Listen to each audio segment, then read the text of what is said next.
Bismillahirrahmanirrahim. Assalamualaikum warahmatullahi wabarakatuh.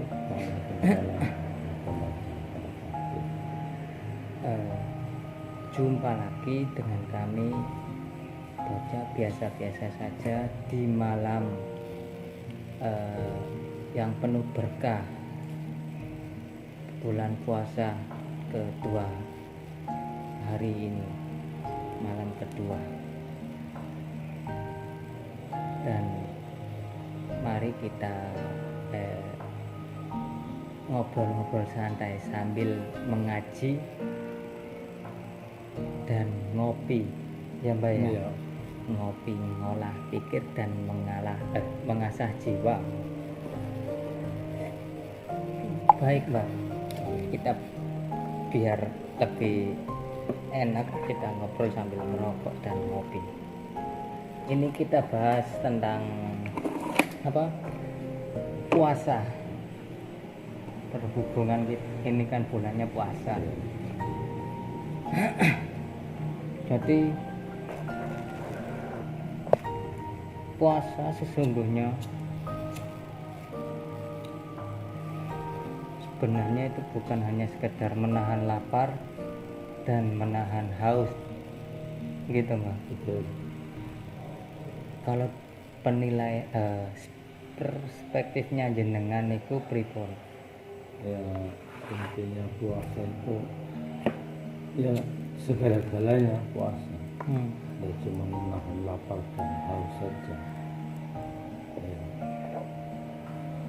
semuanya lah.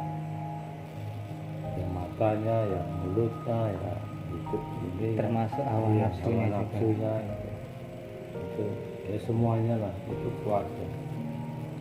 Tidak hanya menahan lapar dan haus saja, nanti sia-sia puasanya, tidak bermanfaat.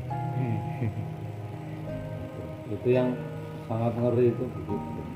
Karena apa yang tidak melalui ya rukun syarat dengan untuk menuju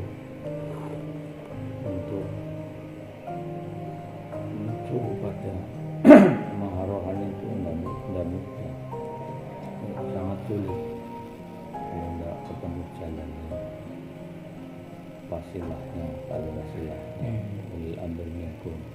Jadi segala puasa hanya menahan lapar dan haus saja. Dapatnya cuma itu. Iya, sangat disayangkan. Dan apalagi sekarang ya, banyak awal-awal puasa itu berbondong-bondong datang ke masjid. Betul, iya. Memang Mencari pahala katanya mencari gitu, pahala, Mbak. Mencari pahala. Ya, pahala dari mana? Orang talinya juga tidak ketemu, tali wasilahnya, tali penghubungnya. Itu harus pakai ya wasilah, tali penghubung. Ya ulil amri minkum. Di balik ulil amri minkum ada yang membawanya, Sang pembawa Sang penerusnya. pembawanya. Itu yang harus dicari dulu. Tanpa ketemu itu sia-sia. Jadi badannya gak bakalan sah ya, gak bakal nyambung ya istilahnya. Bakalan sia-sia. Itu udah pasti sih, tidak mungkin tidak. Itu udah pasti tersesat. Anggapnya benar, anggapnya tidak salah. Emang seperti itu, tersesat beneran, tidak bohong. Saking halusnya itu tidak terasa Halusnya gitu ya. tidak terasa. Itu yang tidak baik disadari. Ya, saudara-saudara kami, Terkadang kami juga yang sadarlah, elinglah, carilah wasilah. Itu wajib hukumnya. Tanpa ketemu itu, jangan harap mencari pahala itu bisa sampai, tidak bisa. Sia-sia. Ya orang dibilangnya mau terawih, giliran terawih pada ngopi di warung kopi, nanti pulang ke rumah Ya itu bilangnya sudah itu terawih. zaman-zaman Kamu milenial. cari pahala bagaimana? Nah, terkadang kami sendiri yang merasa kaum milenial lah, itu ya dulu pernah merasakan seperti itu. Kita terdoktrin mau mengejar terawih biar supaya dapat pahala yang banyak, ya begitu. Padahal Rasulullah Muhammad sendiri itu ketika waktu terawih pernah kan, Iya. beliau mengutus sahabat untuk yang mengimami agar supaya tidak ceritanya agar supaya tidak menjadi wajib lah. Padahal itu kan sunnah tarawih. Ya emang kita dulu juga mengalami seperti itu. Tapi kan akhirnya dipikir-pikir memang sia-sia, jadi tidak ketemu jalannya. Makanya saya cari jalannya, bagaimana biar segala sesuatu itu nyambung kepada Betul itu, betul. maha rohani. Jadi ya Itu apa ya, dimensinya harus mencari ya itu sosok cari seorang tali wasilah, guru seorang pembimbing di zaman ini. itu wajib dicari. Kalau enggak jangan harap. Iya, apapun itu Zong, semua itu zong. ibadahmu, walaupun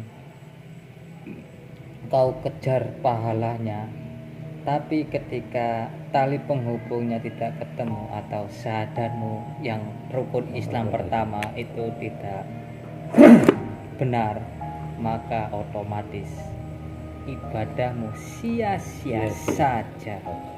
Makanya dari itu kita harus ibaratnya itu mencari seorang utusan di zamanmu sendiri, ya di zaman sekarang, bukan di zaman 1400 tahun yang lalu, bukan. Sebab kita hidupnya itu di zaman ini, di Al-Quran pun ada ayatnya, At-Taubah 128, diutus seorang utusan itu di zamanmu sendiri. Zaman Nabi juga terbatas, ya dari zamannya dia sendiri. Jadi ya percuma Zaman sekarang ya kan. kita mengejar pahala yang pahala tersebut itu kalau dikiaskan 27 derajat, tanpa engkau mengetahui penghubung dan tanpa mengetahui metodologi tata caranya agar kau sampai ke hadirat Tuhan, maka dari itu ibadahnya sia-sia saja. Kalau perspektif kami di dalam sekolah di tarekat ini, pahala itu memang 27 derajat. Sebelum mendapatkan pahala itu, kalian harus menempuh di 18 derajat itu yang berupa loading potensial yang seperti halnya yang tidak enak-enak, bukan yang enak-enak. Itu maka nanti akan ketemu pahala. Sebab kalau di rumus itu hakikat kita harus tegak, sholatnya itu harus tegak ke atas bukan ke samping, terus kita melakukan syariat. Disitulah 27 derajat itu pahala, berupanya pahala. Kalau sebelum mendapatkan 27 derajat itu kita harus melampaui 18 derajatnya itu yang gak enak-enaknya. Makanya dari itu jangan harap pahala. Kalau cuman mengharapkan pahala banyak itu di warung barokah. Bener tuh Mbak. Mungkin jangan nyeselnya di belakang daripada nanti sia-sia penjara nanti. Sebab kita itu ibadah bukan hanya sebatas ritualnya saja, kita juga harus bisa ketemu guru pembimbing akan menghubungkan pada Tuhan wajib ya. itu ada di zamanmu sendiri sekarang ini, bukan nanti. Urip mung situ satu kali aja. Jadi ya jangan sampai kita cuman hidup di dunia hanya mencari dunia. Nanti kamu matinya tidak membawa dunia. Yang dipertanyakan di kubur itu bukan hanya sebatas mulutmu saja yang berkata-kata, bukan.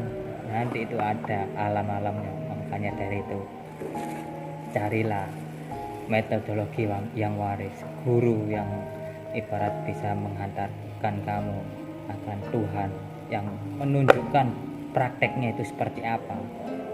Mungkin cukup karena sebentar lagi akan Isya dan lanjut tarawih ya Mbak ya, cukup ya Mbak ya. Ini tentang praktek majelis dzikir Thariqah Naqsabandiyah Kholidiyah Nusantara. Apabila ada kurang lebihnya mohon maaf sebesar-besarnya, karena kami ini sebenarnya ya hanya mengupas sedikit-sedikit saja ala kadarnya lah. Mengaji itu sebenarnya mengasah jiwa, bukan hanya sekedar membaca nah terus mentok sampai di akal kita, nanti kita tidur hilang itu ilmunya. Jadi ya cukup sekian dari kami. Wabillahi taufiq walhidayah. Ilahi anta maksudi waridhoka matlubi. Assalamualaikum warahmatullahi wabarakatuh. Waalaikumsalam warahmatullahi wabarakatuh.